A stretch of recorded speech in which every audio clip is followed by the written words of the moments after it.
तो ऊधव प्रसंग जिसके रचनाकार हैं जगन्नाथ दास रत्नाकर, इसकी चर्चा करने का प्रयास करेंगे। पहली काव्य पंक्तियां क्या हैं और इसमें क्या बात कही गई है, क्या बात दर्शाई गई है। इस पद में कवि रत्नाकर ने ऊधव के ब्रज के आगमन का एकदम सजीव, एकदम भावपूर्ण चित्रण प्रस्तुत किया। इसके महत्वपूर्ण कठिन शब्दार्थों को देखते हुए, महत्वपूर्ण शब्दों को देखते हुए फिर हम इसकी व्याख्या की तरफ आगे बढ़ेंगे। नमस्कार दोस्तों, तो कैसे हैं आप सभी लोग। उम्मीद है सभी लोग अच्छे होंगे और बहुत ही बढ़िया होंगे, जबरदस्त होंगे, शानदार होंगे। मेरा नाम है अभय मिश्रा और आप सभी का बहुत बहुत स्वागत है अड्डा आर्ट्स हिंदी मीडियम में। आज की हमारी कक्षा में काव्यखंड जो सबसे ज्यादा प्रमुख है आपकी परीक्षा के दृष्टिकोण से, जिसका शीर्षक है उद्धव प्रसंग, जगन्नाथ दास रत्नाकर द्वारा रचित ये पंक्तियां हैं, जिसमें यहाँ पर एक तरीके से दिखाया गया है कि उद्धव आते हैं गोकुल में और गोपियों से कहते हैं कि कृष्ण को भूल जाओ। कृष्ण ने उन्हें भेजा है उद्धव को। कहानी थोड़ी ऐसी होती है कि कृष्ण बड़े खोए खोए से रहते हैं, तो उद्धव कहते हैं कि आप तो वहां से चले आए हैं, क्या मतलब है खोने का, बाहर निकलो, जीवन में आगे बढ़ो। तो कृष्ण कहते हैं काम करो, आप जाओ और गोपियों के मन में ये बात भर दो, या गोपियों को ये बात बता दो, ये बात सिद्ध कर दो कि वो कृष्ण को भूल जाए। अगर एक भी गोपी मुझे भूल जाती है तो मैं इस दर्द से निकल जाऊंगा, मुझे कोई दिक्कत नहीं होगा। उद्धव कहते हैं ठीक है, अपने मित्र की बात मानते हैं और अपने मित्र को बचाने के लिए इस अवसाद से वो आ जाते हैं। गोपियों को बहुत समझाते हैं, बहुत माछा पच्ची करते हैं और बेचारे निर्गुण ब्रह्म की बात करते करते खुद सगुण की ओर आकर्षित हो जाते हैं। तो यही कथा क्रम चलता है हमारे उद्धव प्रसंग में, जिसमें पूरी तरह से इस व्याख्यान को दर्शाया गया है। उम्मीद है आप लोगों ने एक बार पढ़ा भी होगा, और अगर नहीं पढ़ा है तो आज पढ़ते हुए चलोगे। एक बार सभी सेशन को शेयर कर देना, लाइक नहीं किया तो फटाफट लाइक कर देना, और शुरुआत करेंगे, समझते हुए चलेंगे। ठीक है, जैसे इससे पहले कि ये आपका टेलीग्राम चैनल है, अगर आप लोगों ने ज्वाइन नहीं कर रखा तो पहले इसे ज्वाइन कर लेना, सो दैट आपको पीडीएफ एंड ऑल सारी चीजें आपको यहाँ प्रोवाइड कर दी जाएंगी। तो उद्धव प्रसंग जिसके रचनाकार हैं जगन्नाथ दास रत्नाकर, इसकी चर्चा करने का प्रयास करेंगे। इससे पहले बिल्कुल गुड इवनिंग, आप सभी को बहुत बहुत स्वागत है आप सभी का। इन केस कोई समस्या हो, कोई परेशानी हो तो डेफिनेटली आप बता सकते हैं, और इसके बाद में आगे हम बढ़ेंगे। सीवीटी वाला सिलेबस ऑलरेडी मैं बता चुका हूं आपको, सीवीटी हिंदी मीडियम, अभी उस पर हम क्लास करके आ रहे हैं, जस्ट इससे पहले ही मैं वहां पर था। तो आप सीवीटी वाला सिलेबस वहां पर एक बार देख लें, बाकी इंडिविजुअल भी मैं इसके बारे में चर्चा कर लूंगा, उसके लिए आप बिल्कुल भी परेशान मत हो। ठीक है, अब चलिए देखते हैं सबसे पहली काव्य पंक्तियां क्या हैं और इसमें क्या बात कही गई है, क्या बात दर्शाई गई है। इसके महत्वपूर्ण कठिन शब्दार्थों को देखते हुए, महत्वपूर्ण शब्दों को देखते हुए फिर हम इसकी व्याख्या की तरफ आगे बढ़ेंगे। ठीक है, तो एक बार इस सेशन को सभी विद्यार्थियों तक, अपने सभी दोस्तों के साथ शेयर कर दो फटाफट से। पंक्तियां कुछ इस प्रकार से हैं कि भेजे मन भावन के उद्धव के आवन की सुधि ब्रज गावन में पावन जपे लगी, कहे रत्नाकर ग्वालिन की झोर झोर दौर दौर नंद पौर आवन तबे लगी। फिर है उझक उझक पंद कंजन के पंजन पै, पेक पेक पाती छाती छूहन छबे लगी, हमको लिख्यो है कहा, हमको लिख्यो है कहा, हमको लिख्यो है कहा, कहन सबे लगी। अब इन पंक्तियों को आप जो पढ़ोगे तो हो सकता है कि आपको कुछ शब्द कठिन लगे, तो आपको समझना है। मैं आपको सामान्यता कहानी समझा दूं। ये हमारे उद्धव जी हैं जो आए हैं। भेजे मन भावन के उद्धव के आवन की, सुधी ब्रज गावन में पावन जबे लगी। मतलब जैसे ये सूचना मिली, जैसे इस बात का पता चला कि उद्धव श्री कृष्ण के मित्र गोकुल आए हुए हैं, हमसे मिलने आए हुए हैं, सारी गोपियां भागती हुई जा रही हैं, गिर गिर पड़ रही हैं, नंद बाबा के घर जा रही हैं कि उद्धव आए हैं, कुछ लेकर आए हैं, कुछ लेकर आए हैं, और वहां पर बार बार जाकर पूछ रही हैं उद्धव से कि हमको लिख्यो है कहाँ, कि हमको श्री कृष्ण ने कहाँ लिखा है, हमारे लिए क्या संदेश भेजा है, हमको लिख्यो है कहाँ, कहन सबे लगी। सब मिलकर एक ही बात पूछ रही हैं उद्धव से कि हमें कहाँ लिखा है श्री कृष्ण ने, हमारे बारे में क्या लिखा है, कृष्ण ने हमसे क्या पूछा है। यही चर्चा यहाँ पर है। तो इसके पहले कठिन शब्दों की चर्चा कर ले।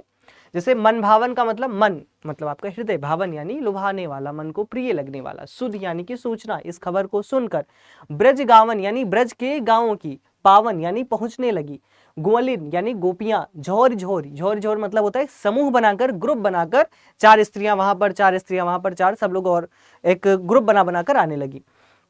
दौड़ दौड़ यानी दौड़ते हुए, नंद पौर नंद बाबा का द्वार, उझक उझक यानी उत्सुकता से आगे झुक झुक कर, पंद कंजन यानी कि कमल जैसे चरण, पंजन यानी पैरों उंगलियों, पेक पेक यानी बार बार देखकर, पाती यानी पत्र या चिट्ठी, छाती यानी हृदय, छोहन यानी प्रेम स्नेह, छबे शोभा, और हमको लिखियो कहा है, हमारे लिए क्या लिखा है, ये बात पूछने लगी।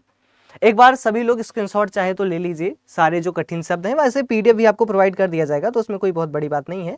और कोई परेशानी हो तो आप बताते चले, फिर हम इस पर आगे चर्चा करना शुरू करेंगे।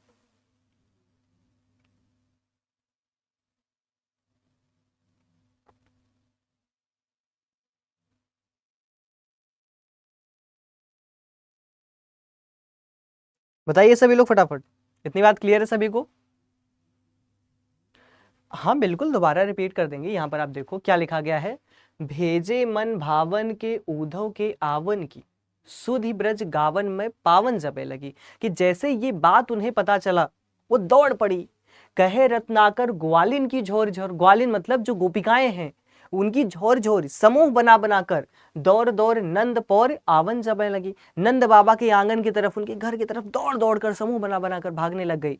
उझक पंद कंजन के पंजन पे, पेक पेक पाती छाती छोहन छबे लगी। मतलब कहने का मतलब कि उछक उछक झुक झुक कर देख रही है कि हमको लिख्यो है कहाँ, हमको लिख्यो है कहाँ, हमको लिख्यो है कहाँ, कहन सबे लगी, है ना।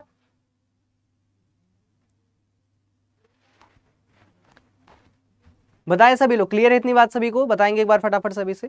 अब इसके आगे इसके भाव की बात करें तो इसके भाव में क्या चर्चा है। इस पद में कवि रत्नाकर ने उद्धव के ब्रज के आगमन का एकदम सजीव, एकदम भावपूर्ण चित्रण प्रस्तुत किया है कि जैसे ही उद्धव ब्रज में आते हैं, जैसे ही गोकुल में आते हैं, वह उनका समाचार फैल जाता है। सब गोपी गोपिकाएं सभी को ये बात पता चल जाती है कि उद्धव जो है वो भी आ चुके हैं। अब उद्धव के आने की खबर जैसे लोगों को पता चली, क्या हुआ, लोग दौड़ दौड़ कर, गोपियां उत्साह से भरकर झुंड झुंड बनाकर दौड़ रही हैं, बार बार झुक झुक कर उद्धव के कमल समान चरणों को देखने का प्रयास कर रही हैं। उनके मन में क्या है, श्री कृष्ण के प्रति गहन प्रेम है और विरह की पीड़ा है। वे उद्धव के हाथ में पत्र देखकर उनसे बार बार निहारती हैं। उनके हृदय में प्रेम बढ़ जाता है, तीव्रता बढ़ जाती है और बार बार पूछते हैं कि कहाँ है, क्या लिखा है, हमें हमारे बारे में क्या पूछा है। एक प्रश्न गूंजता है, हमारे लिए क्या लिखा है, श्री कृष्ण ने हमारे लिए क्या संदेश भेजा है।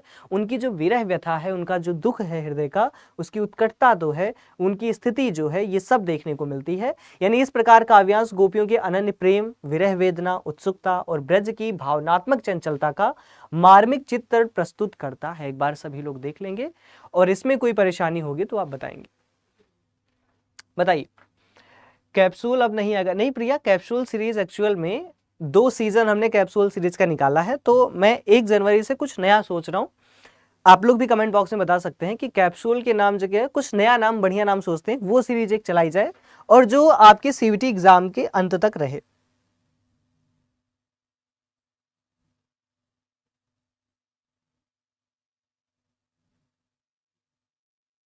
क्लियर है सभी को? बताइए, क्लियर है सभी को? बताएंगे सभी लोग? चलें आगे, चलिए। अगली पंक्तियां आपके सामने है कि चाहत जो स्वाबस संजोग श्याम सुंदर को जोग के प्रयोग में हियो तो विलस्यो रहे, और कहे रत्नाकर सु अंतर्मुखी है ध्यान, मंज हिये कंज जगी ज्योति में धस्यो रहे।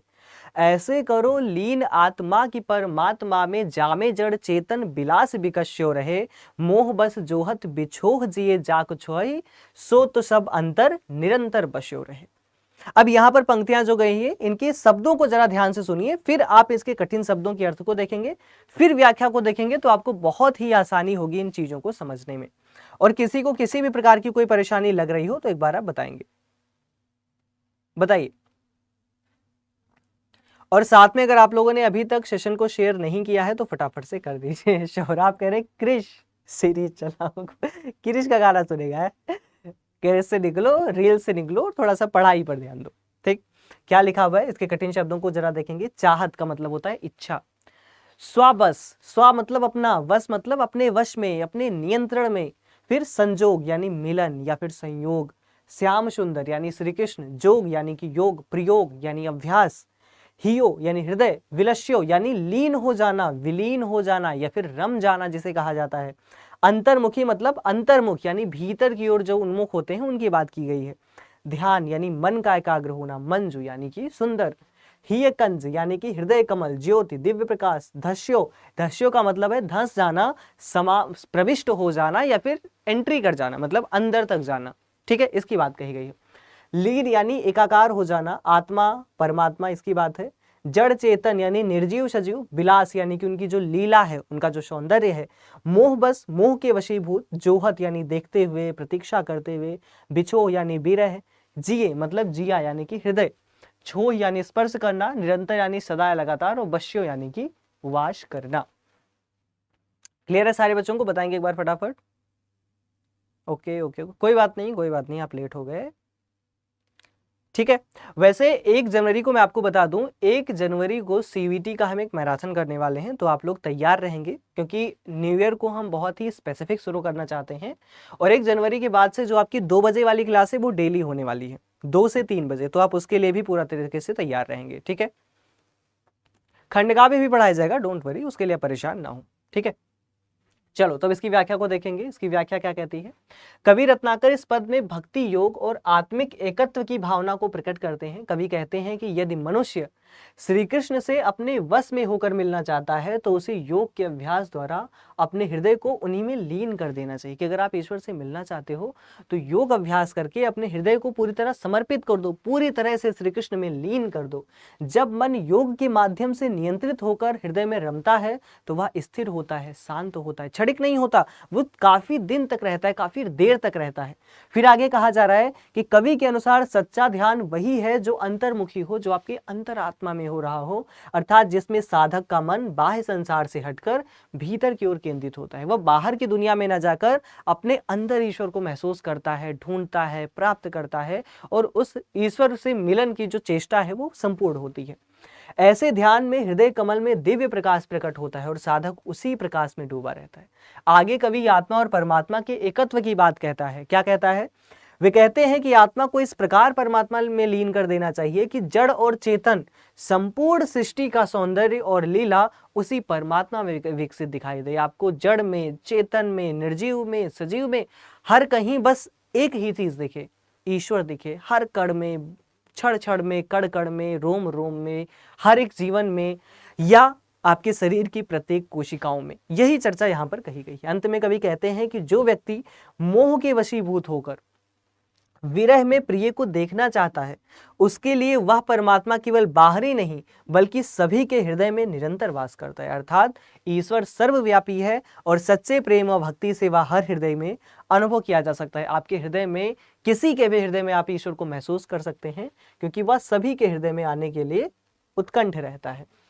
उसके बाद में अगली पंक्तियां आपके सामने है। क्या कहती हैं कि सुन सुन ऊधो की अकह कहानी कान को ठहरानी को था नहीं थिरानी है, कहे रत्नाकर रिसानी बर रानी को बिल खानी बिकलानी बिथकानी है, को सेदसानी को भरी दृग पानी रही, को घूम घूम पर भूमि मुरझानी है, को श्याम श्याम कह बहक बिल लानी, को कोमल करेजो थाम रहम साहम सुखानी है।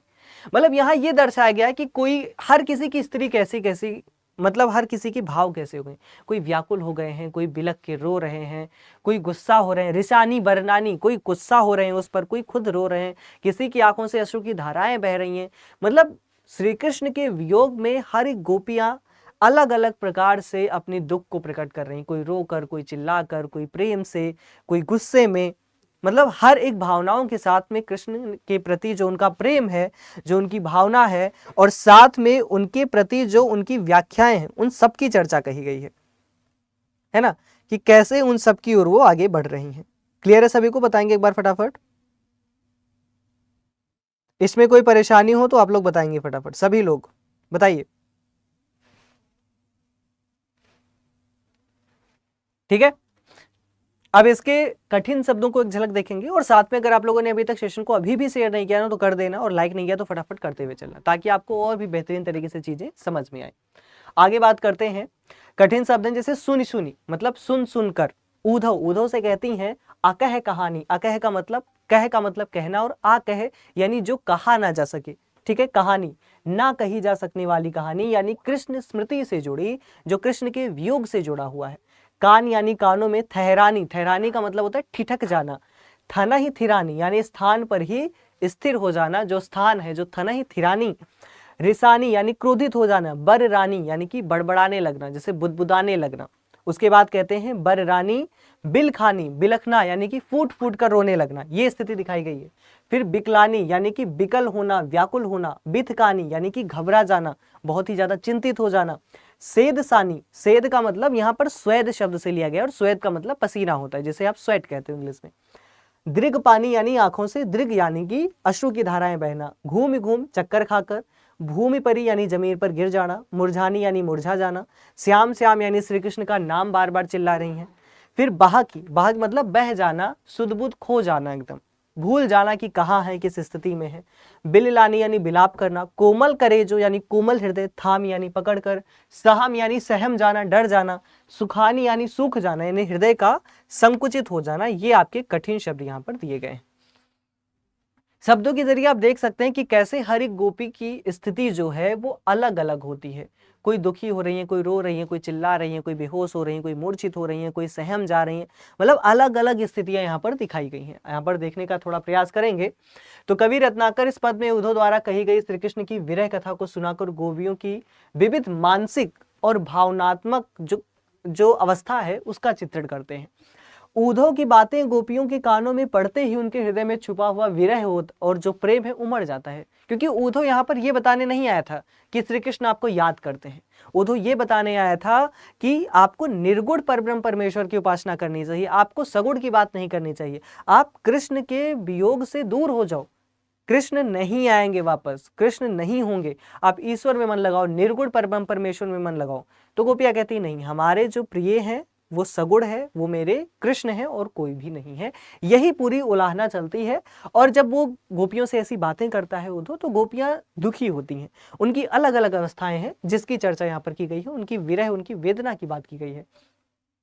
कोई गोपी कथा सुनते सुनते वहीं ठिठक जाती है, कोई अपने स्थान पर ही स्तब्ध हो जाती है, चौकन्नी हो जाती है, चकित हो जाती है। कोई क्रोध में भरकर बोलने लगती है तो कोई अत्यंत दुखी होकर रोने लगती है। किसी की आंखों से आंसुओं की धारा बहने लगती है तो कोई घबरा कर चक्कर खाकर धरती पर गिर जाती है। कुछ गोपियां कृष्ण का नाम श्याम श्याम पुकारते हुए सुध बुध भूल जाती हैं, बेहोश हो जाती हैं, बड़बड़ाने लगती हैं और विलाप करने लगती हैं। कोई अपने कोमल हृदय को थाम कर भय और दुख से सिमट जाता है। इस प्रकार कवि ने इस पद में गोपियों की विरह वेदना, प्रेम, मानसिक असंतुलन और भावनात्मक विविधता को अत्यंत प्रभावशाली ढंग से प्रस्तुत किया है और उनके अनन्य कृष्ण प्रेम की पराकाष्ठा को दिखाने का प्रयास किया है। एक बार आप सभी लोग प्रेम से देखेंगे, समझेंगे और फिर आगे बढ़ते हुए चलेंगे। क्लियर है सभी को? बताएंगे एक बार फटाफट। और किसी को कोई भी प्रकार की परेशानी अगर लग रही होगी तो आप तुरंत ही बताएंगे।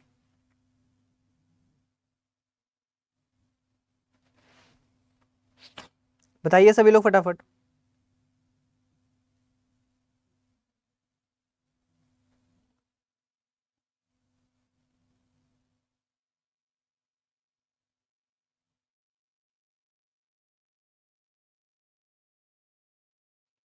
बताइए। हाँ जी, बिल्कुल बिल्कुल, मैं यही ही करा रहा हूँ। आप टेंशन बिल्कुल भी मत लो, अच्छे से पढ़ते हुए चलो, ठीक है। आगे व्याख्या की बात करेंगे, आगे पंक्तियों की चर्चा करेंगे कि कान्हदूत कैंधो ब्रह्मदूत है पधारे आप। देखो, कान्हदूत कि आप कान्हा के दूत नहीं हैं, ब्रह्मदूत हैं पधारे आप कि आप निर्गुण परब्रह्म की बात कर रहे हैं, आप कान्हा के दूत नहीं हैं। ये बात गोपियां उद्धव से कहती हैं। धारे प्रण फेरन को मति ब्रज बारी की, आपने प्रण कर रखा है, प्रण कर रखा है, फेरन को मति, मति मतलब बुद्धि घुमाने को, बुद्धि भ्रष्ट करने के लिए ब्रजवारियों की यानी कि ब्रज की गोपियों की, ब्रज वालों की आप बुद्धि बदलना चाहते हैं, मतलब माइंड वॉश करना चाहते हैं, ब्रेन वॉश करना चाहते हैं। कहती है कहे रत्नाकर पे प्रीति रीति जानत ना, ठानत अनीति आनि रीति लय अनारी की, मान्यो हम कान ब्रह्म एक ही कहो जो तुम, तो हूं हमें भावनी ना भावना अन्यारी की। कहती है कि हम मानते हैं जो तुम कहते हो, अगर मान भी लिया कि ब्रह्म एक ही है जो तुमने कहा, तो भी हमारी जो भावना है वो अनन्य है, वो कृष्ण से नहीं हट सकती, चाहे कुछ भी हो जाए। फिर जेहे बानी बिगड़ी ना बारिधि की, बूंद ना बिलय है बूंद विवश बिचारी की। तो कहने का तात्पर्य कि कुछ भी हो जाए, कैसी भी स्थिति आ जाए, लेकिन श्री कृष्ण के प्रति जो हमारा अनन्य प्रेम है, जो अनन्य स्थिति है, वो बिल्कुल भी नहीं बदलेगी, चाहे जो कुछ भी हो जाए। बिल्कुल हिंदी साहित्य की पूरी क्लास करवाई जाएगी, आप उसके लिए परेशान मत हो। क्लास वही किया जा रहा है ना, तो आप उसके लिए परेशान ना होकर पढ़ने पर फिलहाल ध्यान दें, ठीक है। और एक बार सभी लोग, अगर सेशन को लाइक और शेयर नहीं किया आप लोगों ने, तो फटाफट वो करते हुए चले और अच्छे से चीजों को समझते हुए चले, ठीक है। किसी को कोई समस्या हो तो आप बताते हुए भी चलें, अगर आपको कोई चीज ऐसी है जो समझ में ना आ रही हो तो। आगे चले हम लोग। कठिन शब्दों की बात करें तो कान्हदूत यानी श्री कृष्ण का दूत यानी उद्धव की बात कही, कैथी यानी क्या, ब्रह्मदूत यानी ब्रह्म ज्ञान का उपदेश देने वाला दूत, पधारे यानी आए हैं, धारे यानी धारण किए हुए, प्रण यानी प्रण या निश्चय, फेरन यानी बदलने के लिए, मत यानी बुद्धि, ब्रजबारी यानी कि ब्रज की जो बारियां हैं, ब्रज की जो स्त्रियां हैं, प्रीति रीत यानी कि परंपरा मर्यादा, ठानत मानते हैं, अनित अनुचित कार्य, आन यानी लाकर, रीत यानी तरीका, अनारी यानी अज्ञानी, प्रेम रीति से जो अनभिज्ञ है, मान्यो यानी मान लिया, भावना यानी अनुभूति या प्रेम भाव, अन्यारी यानी दूसरे भिन्न, बन बिगड़ यानी बनकर या बिगड़कर, बारिधि, बारिधि का मतलब समुद्र जो एक पर्यायवाची भी है, बारिधिता समुद्र की विशालता, बूंदता बूंदपन, विलय है विलीन हो जाना, विवश हो जाना, और बिचारी यानी कि बेचारी। यानी इस पद में गोपियां क्या कहती हैं, जब उद्धव उन्हें ज्ञान का उपदेश देते हैं, कहते हैं कि ईश्वर परब्रह्म परमेश्वर है, ईश्वर निर्गुण है, सजीव नहीं है, मतलब कि सगुण नहीं है। तो गोपियां कहती हैं आप तो श्री कृष्ण के दूत बनकर आए थे, लेकिन लगता है कि आप ब्रह्म ज्ञान का संदेश देने वाले ब्रह्मदूत बनकर आए हैं। कहती हैं आप ब्रज की गोपियों की बुद्धि और प्रेम भावना को बदलने का निश्चय करके आए हैं, आप हमारे मत को भ्रष्ट करना चाहते हैं, हमारी बुद्धि को फेरना चाहते हैं, बदलना चाहते हैं। गोपियां उद्धव से कहती हैं कि आप प्रेम की रीति को जानते ही नहीं हैं, प्रेम की मर्यादा को ना समझते हुए आप अनीति कर रहे हैं और अज्ञानियों जैसी रीति अपनाकर हमें ज्ञान का उपदेश दे रहे हैं। गोपियां कहती हैं हम स्वीकार करते हैं, हमने माना आपकी बात बिल्कुल सही है कि श्री कृष्ण और ब्रह्म एक ही हैं, जैसा कि आप कहते हैं, फिर भी हमें यह निर्गुण ब्रह्म की भावना प्रिय नहीं लगती। हमें पता है श्री कृष्ण और ब्रह्म ईश्वर सब एक है, लेकिन हमारे लिए जो श्री कृष्ण है, जो सगुण भक्ति है, वो भक्ति कभी भी नहीं बदल सकती। हमें तो सगुण साकार प्रेम में कृष्ण ही प्रिय हैं, चाहे जो हो जाए। अंत में गोपियां एक अत्यंत सुंदर रूपक देती हैं कि जिस प्रकार समुद्र की विशालता कभी बूंद में नहीं समा सकती और बूंद समुद्र में मिलकर अपना अस्तित्व खो देती है, उसी प्रकार हमारा प्रेम में हृदय इस निर्गुण ब्रह्म ज्ञान में विलीन नहीं हो सकता। हम विवश हैं, हमारा प्रेम श्री कृष्ण के साकार रूप में ही स्थिर है। इस पद में गोपियों का अनन्य प्रेम, ज्ञान पर प्रेम की विजय तथा भक्ति मार्ग की श्रेष्ठता अत्यंत प्रभावशाली रूप से व्यक्त की गई है। एक बार आप सभी लोग ध्यान से देख लेंगे और कोई परेशानी होगी तो बताते हुए चलेंगे। आपके जो भी कमेंट्स आ रहे हैं एक बार मैं देख लेता हूं। हाँ जी, अनम खान क्या प्रश्न है आपका, एक बार फिर से बताएंगे, मैं आपके कमेंट्स अभी देख रहा हूं, बताइए। और बाकी जितने भी क्वेश्चंस हैं अगर आपके डाउट हैं तो बताइए, बताएं सभी लोग फटाफट। स्नेहा, मानवी, रिहान, सम्राट और प्रिया, अनम खान, बताइए। अब आपकी आपस में बातें चल रही हैं, फिर आप कहते हो कि सर आंसर नहीं करते, वाह अजीब हो आप लोग भी।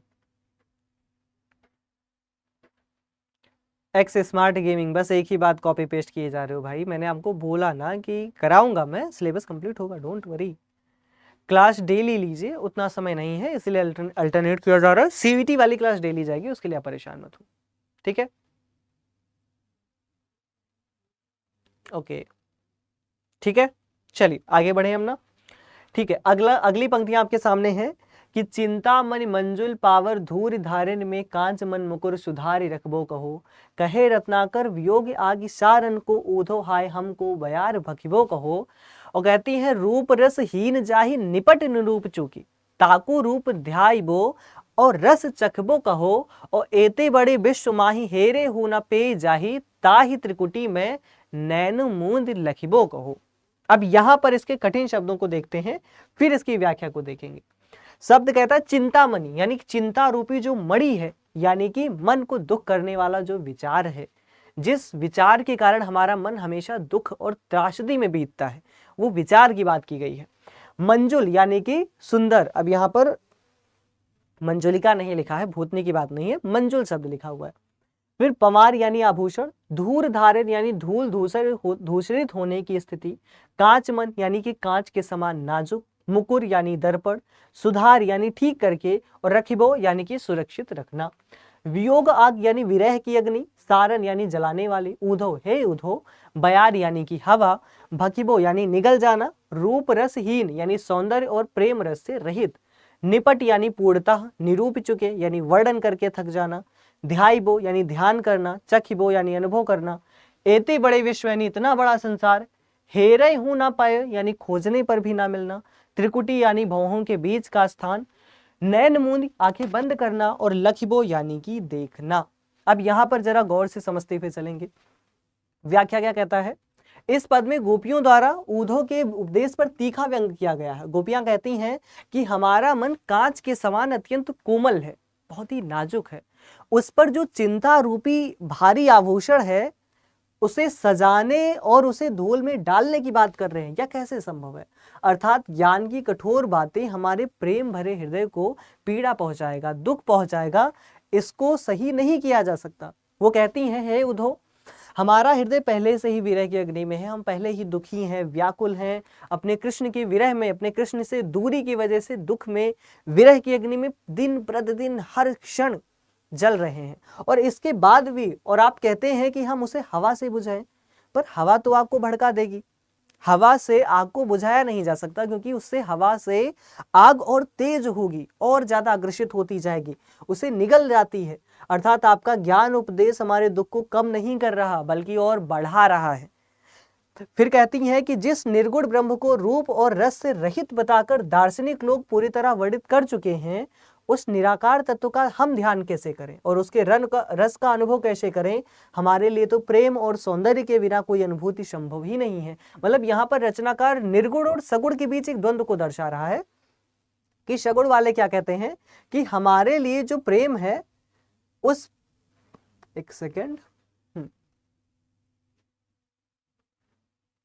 कहती है कि हमारे लिए जो प्रेम है वो सगुण में है, निर्गुण में नहीं है। हमारी जो पूरी उम्र बीती है विरह में, प्रेम में, तो हम उसे निर्गुण की तरफ नहीं ले जा सकती। कहती है जिस निर्गुण ब्रह्म को रूप और रस से निहित बताकर लोग आनंद लेते हैं, लेकिन हमें इसकी अनुभूति नहीं होती।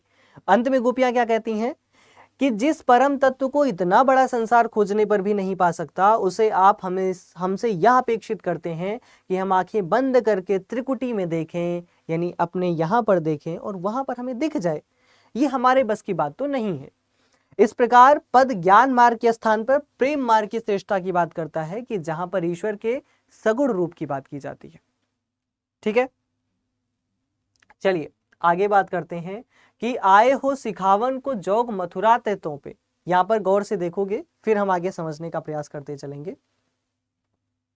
क्या कहते हैं कि आए हो सिखावन को जोग मथुरा तेतों पे, उधो ये वियोग के वचन बतराओ ना, और कहे रत्नाकर दया करी दरस दीनो, दुख दरिबे को तो पे अधिक बढ़ाओ ना। और फिर आगे क्या कहते हैं कि टूक टूक है मन मुकुर हमारो हाय, चूंकि हूं कठोर बैन पाहन चलाओ ना, एक मन मोहन तो बास को उजारो मोही, हिये मैं अनेक मन मोहन बसाओ ना। धैर्य से समझते चलेंगे, व्याख्या को भी देखते चलेंगे, अभी आपको धीरे धीरे सारी चीज समझ में आएगी। क्या कहा जा रहा है कि आए हो सिखावन को जोग मथुरा ते तोपे, मतलब तुम मथुरा वासियों को योग, मथुरा से क्या आए हो? योग सिखाने के लिए आए हो। उधो ये वियोग की वचन बतराओ ने, हे उधो ये जो वियोग है, जो दुख है, ये जो योग है, ये सारे वचन हमें मत बताओ, है ना। कहे रत्नाकर दया करी दरस तीन्हो, दुख दरिबे को तोपे अधिक बढ़ाओ ना, टूक टूक है मन मुकुर हमारो हाय, चूंकि हूं कठोर बैन पाहन चलाओ ना। कि तो वैसे हमारा टुकड़ा टुकड़ा मन पड़ा है, उसे और भी मत तोड़ो, और भी टुकड़े मत करो। एक मनमोहन तो बास के उजारो मोहे, हिये में अनेक मनमोहन बसाओ ना। कि यहाँ पर एक ही मनमोहन जिसे बचाकर हम अपने जीवन में इतनी वेदना प्रेम सबके साथ चल रहे हैं, तो इसको और भी ज्यादा मत बढ़ाओ। हाथ जोड़ती हुई उधो से गोपियां कहती हैं। इसके कठिन शब्दों को देखेंगे कि आए हो यानी कि यहाँ पर आए हुए हो, सिखावन को सिखाने के लिए, जोग यानी कि योग, मथुरा तय मथुरा से, तोपे तो फिर, वियोग यानी विरह, वचन यानी बातें, बतराओ यानी कि कहो, सुनाओ मत, दया करी कृपा करके दरस दीन हूं, अगर दर्शन दिए तो फिर क्या कहा गया कि दुख दरिबे को दुख दूर करने के लिए। और आगे क्या कहते हैं कि अधिक बढ़ाओ ना, और अधिक मत बढ़ाओ, टूक टूक टुकड़े टुकड़े मन मुकुर मन रूपी दर्पण, चूंकि हूं पहले ही कठोर बैन कठोर वचन, पाहन पत्थर चलाओ ना, मत फेंको मनमोहन, मन को मोहित करने वाले श्री कृष्ण, बस के बच कर उजारो उजाड़ दिया। अब आगे देखेंगे इसकी व्याख्या को, और आज के सेशन में यही व्याख्या देखेंगे। कल इसको मतलब अगला जो सेशन होगा उद्धव प्रसंग पर ही होगा, क्योंकि अभी 6 हमारे होने वाले हैं और 6 अभी बचे हैं, 11 कुल मिलाकर हमारे पास पंक्तियां हैं। ठीक है, तो देखते हैं। इस पद में गोपियों द्वारा उद्धव से अत्यंत करुण और भावपूर्ण निवेदन प्रस्तुत किया गया है। गोपियां कहती हैं कि हे उद्धव, यदि तुम मथुरा से योग और ज्ञान का उपदेश देने आए हो, तो कृपया हमारे सामने विरह की बातें मत करो। ये बातें हमारे पहले से जले हुए हृदय को और अत्यधिक पीड़ा पहुंचा रही हैं, यानी कि जले हुए पर नमक छिड़कने का काम कर रही हैं। गोपियां कहती हैं कि श्री कृष्ण ने कृपा करके हमें अपने दर्शन दिए थे ताकि हमारे दुख दूर हों, किंतु तुम उन दुखों को कम करने के बजाय और बढ़ा रहे हो। हमारा मन तो पहले ही विरह में टूट टूट होकर चकनाचूर हो चुका है, चूर चूर हो गया है। ऐसे में कृपया कठोर वचनों के पत्थर मत फेंको, क्योंकि इससे हमारा मन पूरी तरह बिखर जाएगा। अंत में गोपियां कहती हैं कि हमारे हृदय में तो पहले ही एक मनमोहन श्री कृष्ण बसते थे, जिन्होंने हमें पूरी तरह अपने प्रेम में उजाड़ दिया है। अब तुम ज्ञान और योग के उपदेश देकर हमारे हृदय में अनेक मनमोहक, अनेक विचार, अनेक देवतत्व मत बसाओ। हमारा हृदय एकनिष्ठ प्रेम का है, एकमात्र प्रेम का है, वह अनेक भावनाओं को धारण नहीं कर सकता। इस प्रकार यह ज्ञान मार्ग के प्रति अस्वीकारिता दिखाती है और एक निष्ठता है सगुण के प्रति। ये दोनों चीजें यहाँ पर देखने को मिलती है। यहाँ पर आप देख पा रहे होंगे कि ये जो काव्य खंड है, इसके कुछ प्रमुख महत्वपूर्ण जो शब्द होंगे उस पर भी चर्चा करेंगे, उसमें कोई परेशानी वाली बात नहीं है। इन केस कोई डाउट आता है, कोई शब्द में दिक्कत आती है, भाव में दिक्कत आती है, व्याख्या में दिक्कत आती है, कमेंट बॉक्स आपके लिए हमेशा ओपन रहता है, कभी भी आप अपने प्रश्न पूछ सकते हैं। ठीक है, तो शुरू करते हैं बिना समय को जाया करते हुए। ऊधो यहे सूधो शो संदेश कही दीजो एक, जानत अनेक न विवेक ब्रजपारी है। कहे रत्नाकर असीम रावरी तो क्षमा, क्षमता कहाँ लो अपराध की हमारी है। दीजे और ताजन सबे जो मन भावे पर, दीजे और ताजन सबे जो मन भावे पर, कीजे ना दरस रस वंचित विचारी है। भली है बुरी है और सलज्ज निर्लज्ज हूँ है, जो कहे सो है परिचारिका बिहारी है। परिचारिका का मतलब है सेविका, बिहारी है मतलब कि श्री कृष्ण की हम सेविका हैं। हम भली हैं, हम बुरी हैं, हम अच्छी हैं, हम खराब हैं, हम निर्लज्ज हैं, हमें कोई लज्जा नहीं है, या फिर हम सलज्ज हैं, या फिर हम लज्जाशील हैं। हम कैसी भी स्थिति में हैं, लेकिन बस एक चीज़ है जो हमेशा समान रहेगा, परिस्थितियाँ कैसी भी हो, स्थितियाँ कैसी भी हों, या हमारे बारे में जो कुछ भी कहा जाए, एक बात हमेशा समान रहेगी कि हम श्री कृष्ण की परिचारी हैं, परिचारिका हैं, यानी उनकी सेविकाएं हैं। यहाँ पर इसके अगर प्रमुख शब्दों की बात करें हम, तो सूधो का तात्पर्य क्या होता है? सूधो का तात्पर्य होता है सीधा, या जिसे क्या कहा जाता है? स्पष्ट।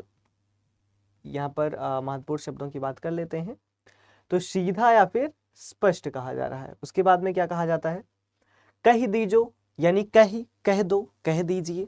एक जानत, एक ही बात जानने वाली है। अनेक मतलब कई प्रकार के, ना विवेक मतलब बुद्धि, अनेक प्रकार का विवेक यानी ज्ञान हमें नहीं है, हमें केवल एक ज्ञान है, वो भी श्री कृष्ण का ज्ञान है। ब्रज बारी यानी कि हम ब्रज की बारियां हैं, ब्रज की गोपियां हैं। असीम यानी असीमित, अपार। रावरी, रावरी, राउर, ये शब्द भोजपुरिया शब्द हैं जिनमें इसका मतलब होता है आपका या आपकी। क्षमा यानी कि क्षमा। क्षमता यानी कि क्षमता जिसे आप कहते हैं, जिसे कहा जाता है सहनशीलता। कहाँ लो, कहाँ तक। अपराध यानी कि दोष या फिर भूल। दीजे, दे दीजिए। ताजन यानी त्याग देना। मन भावे यानी जो मन को भावे, जो मन को अच्छा लगे, जो हृदय को अच्छा लगे। दरस रस यानी कि दर्शन का जो रस है, दर्शन का जो क्या है, आन है। वंचित यानी कि उससे छुटकारा पा जाना, उससे दूर रहना। विचारी यानी दयनीय, अभागी। सलज्ज यानी लज्जावान, और निर्लज्ज यानी कि जिसे लज्जा ना आती हो। और परिचारिका यानी कि सेविका या फिर दासी, है ना, यानी कि सेवा भावना है किसके प्रति? श्री कृष्ण के प्रति। किसकी सेवा भावना है? गोपियों की सेवा भावना है। यही चर्चा गोपियां यहाँ पर कर रही हैं। और किससे कह रही हैं? उद्धव से कह रही हैं, क्योंकि आप जानते हैं कि उद्धव अभी आए हुए हैं और उद्धव गोपियों को बस ये कहना चाहते हैं कि इन सब में कुछ नहीं रखा, सगुण भक्ति में कुछ भी नहीं है, ईश्वर कड़कड़ में विराजमान है, आप उस निर्गुण परब्रह्म परमेश्वर की भक्ति में लीन हो। आप पूरे उद्धव प्रसंग में देखोगे तो आपको अगर प्रतीक माध्यम में अगर आप सीधा अर्थ पर पहुंचोगे तो आपको ये बात समझ आएगी कि इसमें एक भाव निहित है, सगुण और निर्गुण के बीच एक द्वंद्व निहित है। ध्यान से देखना। इस पद में गोपियों की पूर्ण आत्मसमर्पण यानी कि पूरी तरह से अपने आप को समर्पित कर देने की भावना को प्रकट करते हैं। गोपियां उद्धव से विनम्र पूर्वक कहती हैं, हे उद्धव, आप श्री कृष्ण तक हमारा एक सीधा और सच्चा सिंपल एक संदेश पहुंचा दीजिए। हम ब्रज की गोपियां किसी प्रकार का दार्शनिक विवेक नहीं जानती। किसी प्रकार का दार्शनिक मतलब कोई फिलोसफिकल हमारे पास दिमाग नहीं है, बुद्धि नहीं है, दार्शनिक विवेक हम नहीं जानती। हम तो केवल एक ही बात जानती हैं, यानी हमें केवल एक बात पता है, और वो क्या है? प्रेम। हमें केवल प्रेम के बारे में पता है, और प्रेम का मतलब ही श्री कृष्ण है, केवल श्री कृष्ण के बारे में पता है, और आगे हमें कुछ भी नहीं पता। गोपियां उद्धव से बात कहती हैं। गोपियां आगे कहती हैं कि आपकी क्षमा असीम है, जिसकी कोई सीमा नहीं है। पर हमारी भूलों की भी एक सीमा है। आप हमें असीम रूप से क्षमा कर सकते हैं, लेकिन हमारे भूलों की एक सीमा है। हम एक सीमा तक, एक लिमिट तक भूल कर सकते हैं, उसके आगे हम भूल करने में अक्षम हो जाएंगे। अर्थात यदि हमसे कोई अपराध हुआ तो कृपया उसे क्षमा कर दीजिए, क्योंकि हमारा उद्देश्य कभी भी प्रेम के अतिरिक्त और कुछ रहा ही नहीं। हमें केवल प्रेम है, वो भी श्री कृष्ण के है। इसके अलावा ना हम कुछ सुनना चाहते हैं, ना बोलना चाहते हैं, ना बताना चाहते हैं, ना जताना चाहते हैं, ना ही किसी और प्रकार के वादे को निभाना चाहते हैं।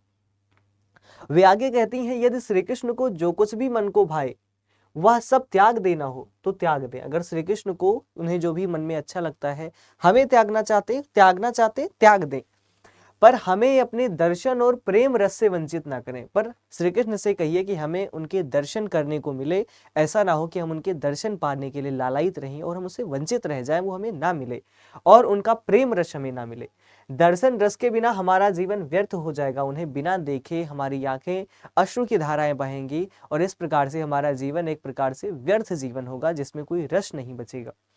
अंत में गोपियां अत्यंत दीन भाव से बड़ी दुखी होकर, बहुत ही व्याकुल होकर कहती हैं कि हम चाहे भली हों या बुरी हों, यानी हम अच्छी हों, बुरी हों, सिलज्ज हो, निर्लज्ज हो, लज्जावान हो या फिर निर्लज्ज, जो भी हो, जैसे भी हैं, हम तो श्री कृष्ण की ही दासियां हैं। हमारा अस्तित्व, हमारी पहचान और हमारा जीवन केवल उन्हीं की सेवा में तल्लीन है, केवल उन्हीं की सेवा और प्रेम में निहित है।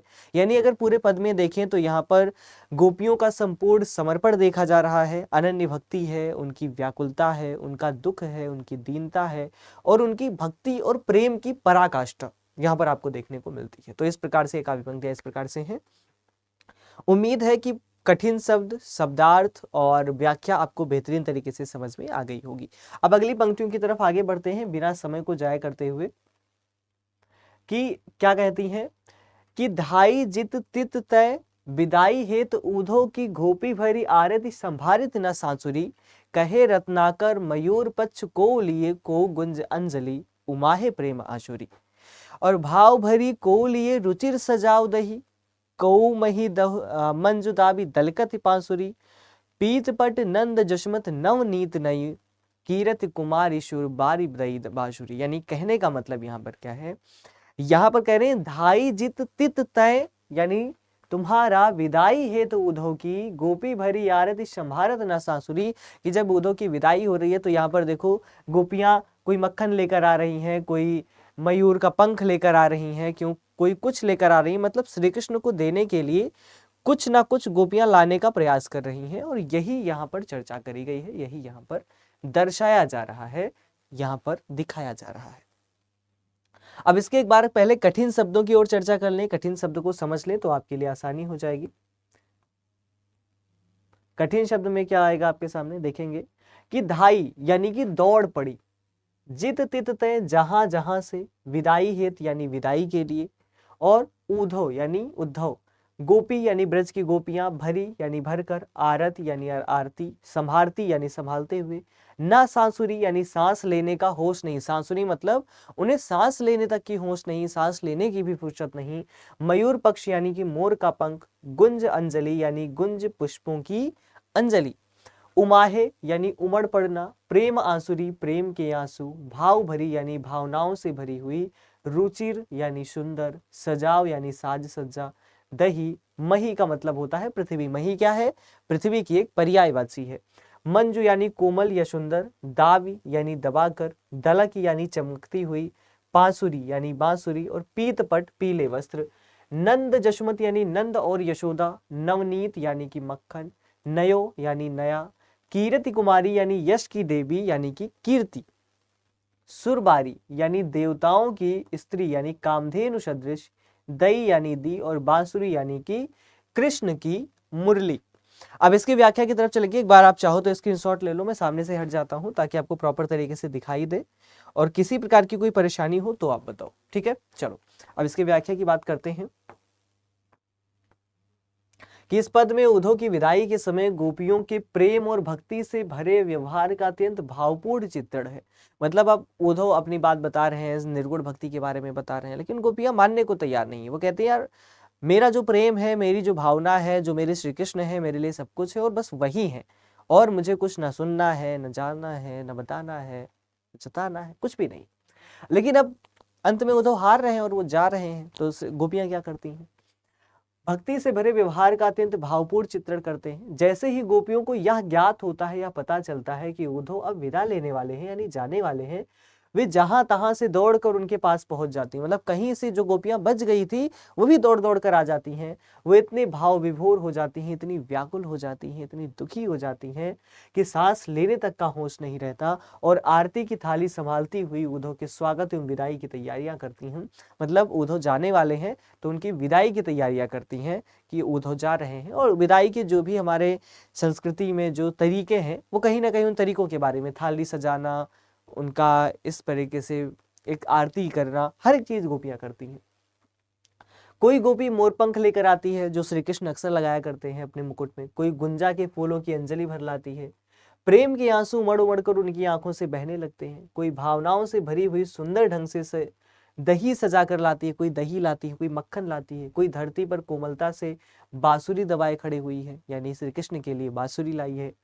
गोपियां श्री कृष्ण से जुड़ी हर वस्तु को श्रद्धा प्रेम से देखती हैं। पीत वस्त्र, पीला वस्त्र, नंद और यशोदा का दिया हुआ ताजा मक्खन, कीर्ति कुमारी द्वारा दी गई बांसुरी, सब कुछ उनके लिए पूजनीय हो जाता है।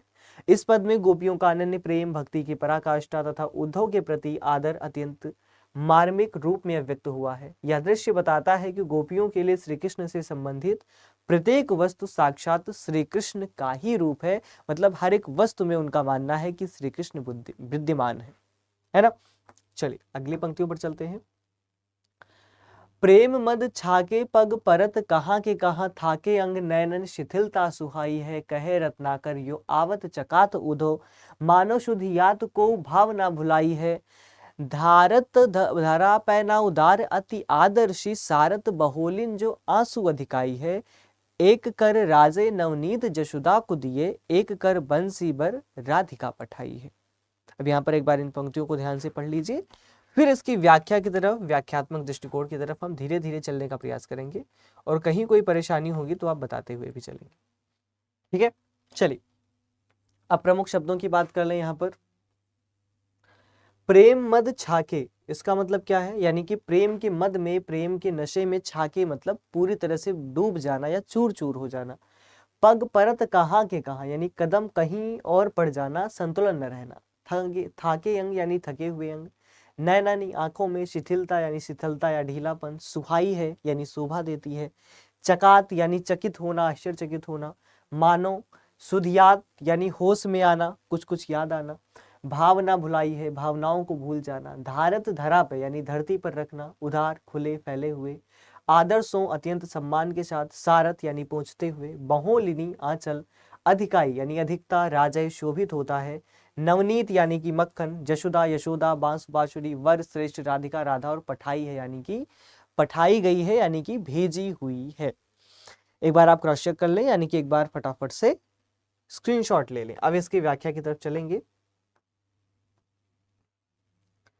इस पद में गोपियां क्या कहती हैं, इनकी प्रेम मग्न अवस्था और उद्धव की विस्मयपूर्ण स्थिति का भावपूर्ण चित्रण है। मतलब कितना वो प्रेम में डूबी हुई हैं, प्रेम में कितना नशे में चूर है, मग्न है, और इसको देखकर उद्धव कितना विस्मित है, कितना चकित हो चला है। गोपियां श्री कृष्ण के प्रेम के मद में इतनी डूबी हुई हैं कि उनके कदम कहीं के कहीं पड़ जाते हैं, उनके शरीर के अंग थक चुके हैं और आंखों में शिथिलता आ गई है, आंखों में ढीलापन आ चुका है। फिर भी वह स्थिति उन्हें अत्यंत सुंदर लगती है क्योंकि वह प्रेम से उत्पन्न है। कवि कहते हैं कि इस अवस्था में गोपियों को आते देखकर उद्धव चकित रह जाते हैं। उन्हें कैसा प्रतीत होता है, उन्हें लगता है मानो गोपियां अपने सांसारिक होश में नहीं है, लगता है वो इस संसार में नहीं है, वो उस लोक में है जहां पर वो श्री कृष्ण के साथ रासलीलाएं कर रही हैं। वो अपने मस्तिष्क से, अपने आत्मा से वहीं पर है, बल्कि उन्होंने सारी भावनाएं भुला दी हैं और केवल कृष्ण प्रेम में लीन है। गोपियां अत्यंत आदर पूर्वक धरती पर आंचल बिछाकर अपने आंसुओं को पोंछती हैं। उनके आंसू इतने अधिक हैं कि आंचल भी भीग जाता है। यह दृश्य उनके प्रेम की गहराई और विरह की तीव्रता को प्रकट करता है। अंत में कवि क्या कहता है, अंत में कवि एक अत्यंत सुंदर प्रतीक प्रस्तुत करते हैं। एक हाथ में यशोदा द्वारा दिया गया नवनीत यानी मक्खन और दूसरे हाथ में राधा द्वारा भेजी गई श्रेष्ठ बांसुरी शोभित हो रही है। इससे स्पष्ट होता है कि श्री कृष्ण का जीवन मातृ वात्सल्य यानी यशोदा और प्रेम भक्ति यानी राधा दोनों में समान रूप से समृद्ध है। इस प्रकार से गोपियों के अनन्य प्रेम, भाव विभोर अवस्था, कृष्ण भक्ति की पराकाष्ठा, इनका बहुत ही मार्मिक चित्रण किया गया है। श्री कृष्ण और राधा, गोपियां, इनके प्रेम, इनकी भक्ति, इनका वात्सलता, यशोदा माता और कृष्ण की वत्सलता, ये सब प्रासंगिक है, हर युग के लिए प्रासंगिक है, हर युग के लिए अनिवार्य है। उसको पढ़ा जाना, सीखा जाना, समझा जाना और उस काल विशेष की स्थिति को परख पाना। अगले पंक्तियों की तरफ चलेंगे, इससे पहले एक बार मैं 1 सेकंड आप मुझे टाइम देंगे। एक पंक्तियां हमारे सामने ये हैं, एक ये पंक्तियां हैं, यानी कि 2 पंक्तियां हमारे पास बची हुई हैं। ठीक, इनको जरा जरा फटाफट से देखेंगे, डोंट वरी। तो ये पंक्तियां क्या कहती हैं आपसे? पंक्तियां कहती हैं कि ब्रज रज रंजित शरीर शुभ उधव को भाई बलबीर हवे अधीर लपटाई लेत कहे रत्नाकर सुप्रेम मद माते हेरी थरकति बाह थामी थाहर थिराई लेत कीरत कुमारी के दरस रस सद ही के छलकन चाहि पलकन पुलकाई लेत परर न देत एक बूंद पुहुम की कोंची पोछ पोछ पट निज नैन लगाई लेत। यहाँ पर एक बार अपने आप से भी एक बार आप लोग रीड करिए, फिर इसके बाद में मैं इसको आगे ले चलता हूं। फटाफट से देख लीजिए आप लोग। चलिए, तो इसके कठिन शब्दों को देखेंगे। ब्रज रज रंजित यानी ब्रज की धूल से सना हुआ शरीर, शुभ यानी कि सुंदर, उद्धव। आगे देखें, बलबीर यानी बलशाली और धाई यानी दौड़कर, अधीर यानी व्याकुल होना, चिंतित होना, लपटाई लेत यानी कि लिपट जाना, गले लग जाना, लिपटाई लेत, प्रेम मद माते यानी कि प्रेम के नशे में डूबे हुए, हेरी, हेरी का मतलब क्या होता है? हेरी का मतलब होता है देखकर, दृष्टिगोचित होकर, थरकत यानी कि कांपती हुई, बाह थामी बाह पकड़कर, थर ही थिराए लेत रोक कर स्थिर कर लेना, कीरत कुमारी यानी श्री कृष्ण की कीर्ति, यशोदा नंदन की महिमा, दरस रास यानी दर्शन का आनंद, शब्द यानी तुरंत ही, छलकन छलक पड़ना, पलकन यानी पलकों से, पुलकाई लेत, एक बार आप स्क्रीनशॉट भी ले लो, पुलकाई लेत यानी रोमांचित हो जाना, परन न देत यानी गिरने नहीं देना, पुहुम यानी पृथ्वी, कोंच कोने में, पोंछ पोंछ पोंछ पोंछ कर, पट यानी वस्त्र, नैननी आंखों पर, लगाई लेत यानी कि लगा लेना। अब इसकी व्याख्या को एक बार देखेंगे जरा फटाफट से। हाँ, इस पद में उद्धव की विदाई के समय गोपियों के प्रेम की चरम अवस्था का अत्यंत मार्मिक चित्रण करते हैं। उद्धव का शरीर ब्रज की पवित्र धूलि से रंगा हुआ है, यानी कि उद्धव के शरीर में भी ब्रज की धूलि, ब्रज की मिट्टी यानी कि ब्रज का प्रेम महसूस हो रहा है। वो खुद को उसमें सने हुए पा रहे हैं। उन्हें देखकर गोपियां प्रेम से व्याकुल होकर दौड़ पड़ती हैं और बलशाली योद्धा की तरह व्याकुल होकर, अधीर होकर उनसे लिपट जाती हैं। कवि कहते हैं कि प्रेम के मद में डूबी हुई गोपियां उद्धव को देखते ही कांपती हुई इनकी बाहें पकड़ लेती हैं और उन्हें रोककर स्थिर कर लेती हैं, मानो वे उन्हें जाने ही नहीं देना चाहती। श्री कृष्ण की कीर्ति से जुड़ा दर्शन रस उन्हें तुरंत ही रोमांचित कर देता है और उनकी आंखों से आनंद के आंसू छलक पड़ते हैं। वो उद्धव को नहीं जाने देना चाहती, क्योंकि उद्धव के साथ संदेश, श्री कृष्ण की भक्ति, उनका गंध, सब कुछ उनके साथ आया हुआ है और गोपियां अब इसको नहीं जाने देना चाहती। गोपियां इतनी सावधान और प्रेम मग्न हैं कि वे पृथ्वी पर आंसू की एक भी बूंद गिरने नहीं देती। वे अपने वस्त्रों से आंसू पोंछ पोंछ कर अपनी ही आंखों पर लगा लेती हैं, ताकि श्री कृष्ण संबंधी या पवित्र भाव भूमि को भी ना छू सके। इस पद में गोपियों के अनन्य प्रेम, उद्धव के प्रति आदर और कृष्ण स्मृति से उपजे भाव वेग का अत्यंत कोमल, भाव प्रधान और चित्रात्मक वर्णन हमें देखने को मिलता है। और इसके लिए उद्धव स्वयं श्री कृष्ण के समान पूज्य हो गए हैं। गोपियां समझती हैं कि ये श्री कृष्ण के दूत हैं, श्री कृष्ण के मित्र हैं, तो आज इनकी एक छवि श्री कृष्ण की भांति ही है। अतः गोपियां उन्हें जाने नहीं देना चाहती, क्योंकि अच्छा बुरा जो भी उद्धव सुना रहे हैं, समझा रहे हैं, लेकिन उन्हें महसूस हो रहा है कि श्री कृष्ण के रूप में उनका कुछ ना कुछ थोड़ा सा अंश उनके पास ही है। और गोपियां इस बात को महसूस कर पा रही हैं और यही एक कारण है कि श्री कृष्ण की भक्ति की चरम पराकाष्ठा यहाँ देखने को मिल रही है। चले आगे। चल, तो अंतिम पंक्तियां क्या कहती हैं जरा गौर से देखेंगे कि छावते कुटीर कहूँ रम्य जमुना के तीर गौन रोन रेति सो कदपि करते नहीं कहे रत्नाकर बिहाई प्रेम गाथा गोड़ श्रोण रचना में रस और भरते नहीं गोपी ग्वाल बालन की उमड़त आंसू देख लेखि प्रलय आगम हूँ न को डरते नहीं हो तो चित चाप जो ना रावरे चितावन को ताज ब्रज गांव इतय पाम धरते नहीं। एक बार ध्यान से देख लो, और एक बार पढ़ लो, कठिन शब्द हो तो आप बता दो, फिर इसको हम आगे बढ़ाते। बताइए, चले आगे, चलो। अब इसके कठिन शब्दों को एक बार देखेंगे कि छावते यानी कि बसे हुए, कुटीर यानी झोपड़ी, श्रम यानी सुंदर, जमुना के तीर यमुना नदी का किनारा, गौन यानी जाना, रौन रेती यानी चलना फिरना या भटकना, कदापि कभी भी, बिहाई छोड़कर, प्रेम गाथा प्रेम की कथा, गूढ़ यानी कि गहन या फिर गहरी, श्रवण यानी कि श्रवण करना यानी सुनना, रसना यानी कि जीव, रस और यानी अन्य रस, उमड़त उमड़ते हुए, लेख यानी देखकर, प्रलय आगम यानी प्रलय का आगमन, प्रलय का आना, नैकु यानी जरा भी, चितचाप मन का दबाव या फिर आग्रह, चितावन स्मरण, तज छोड़कर, इते यहाँ, पांव धरते नहीं यानी कदम नहीं रखते। अब इसकी जरा व्याख्या को देखेंगे कि क्या कही जा रही है बात। इस पद में गोपियों के श्री कृष्ण प्रेम की दृढ़ता और ब्रज के प्रति उनकी अटूट निष्ठा को प्रकट किया गया है। कवि कहते हैं कि गोपियां यमुना के रमणीय तट पर अपनी झोपड़ियां बनाकर वहीं निवास करती और कभी भी वहां से बाहर घूमने फिरने या अन्यत्र जाने की इच्छा नहीं रखती, क्योंकि यमुना वही स्थान है जहां पर रासलीलाएं होती थी, जहां पर क्रीड़ाएं होती थी। वे गहन प्रेम कथाओं को छोड़कर ना तो किसी और विषय को सुनना चाहती हैं, ना ही अपनी वाणी से किसी अन्य रस का स्वाद लेना चाहती हैं। उनके लिए एकमात्र रस श्री कृष्ण प्रेम रस का ही रस है। कवि आगे कहते हैं कि गोपियां और ग्वाल बालों के निरंतर बहते आंसू देखकर ऐसा प्रतीत होता है मानो प्रलय का आगमन हो रहा है, फिर भी वे तनिक भी भयभीत नहीं होती। उनका धैर्य और प्रेम अडिग है। अंत में कवि स्पष्ट करते हैं कि यदि श्री कृष्ण की स्मृति, उनकी याद उनके मन में निरंतर ना बसी होती तो ब्रज गांव को छोड़कर कहीं और जाने का विचार तक नहीं करती। अर्थात श्री कृष्ण की चितावन यानी उनकी स्मृति ही उनके जीवन का आधार है। इन्हीं गोपियों का एकनिष्ठ प्रेम, ब्रज भूमि के प्रति अनुराग और स्मरण की अनिवार्यता को दर्शाया गया है। क्लियर है सभी को? तो इस प्रकार से आपकी ये जो उद्धव प्रसंग वाली कविता थी वो यहाँ पर समाप्त होती है। उम्मीद है आपको सारी चीजें समझ में आ गई होंगी। जितने बच्चे अभी नए हैं उनको मैं बता दूं, ये आपका टेलीग्राम है जिनको आप ज्वाइन कर ले। यहाँ पर पीडीएफ एंड ऑल सब कुछ आपको प्रोवाइड कर दिया जाता है। बाकी जितने और बच्चे हैं, देखो आप जितने भी स्टूडेंट्स हैं, आप लोग सीयूईटी की तैयारी तो साथ साथ करते हुए चल ही रहे होंगे। तो सीयूईटी के लिए ध्यान से सुनना, सीयूईटी यूजी जो आपका एंट्रेंस है 2026 का, इसकी जो हिंदी की क्लास है, कैसी क्लास, हिंदी की जो क्लास है, हिंदी की कक्षा है, ये डेली चलती है 2 बजे से लेकर 3 बजे तक। तो बिल्कुल भी जुड़ना आप लोग मत भूला करो। और ये कहाँ पर चलती है? ये चलती है CUET Hindi medium YouTube channel पर। ठीक है, चलिए इसी के साथ आप लोगों से विदाई चाहूंगा। मिलूंगा आपसे किसी अगली कक्षाओं में। तो तक के लिए बाय बाय, टेक केयर, अपना ध्यान रखिए और पढ़ाई करते रहिए।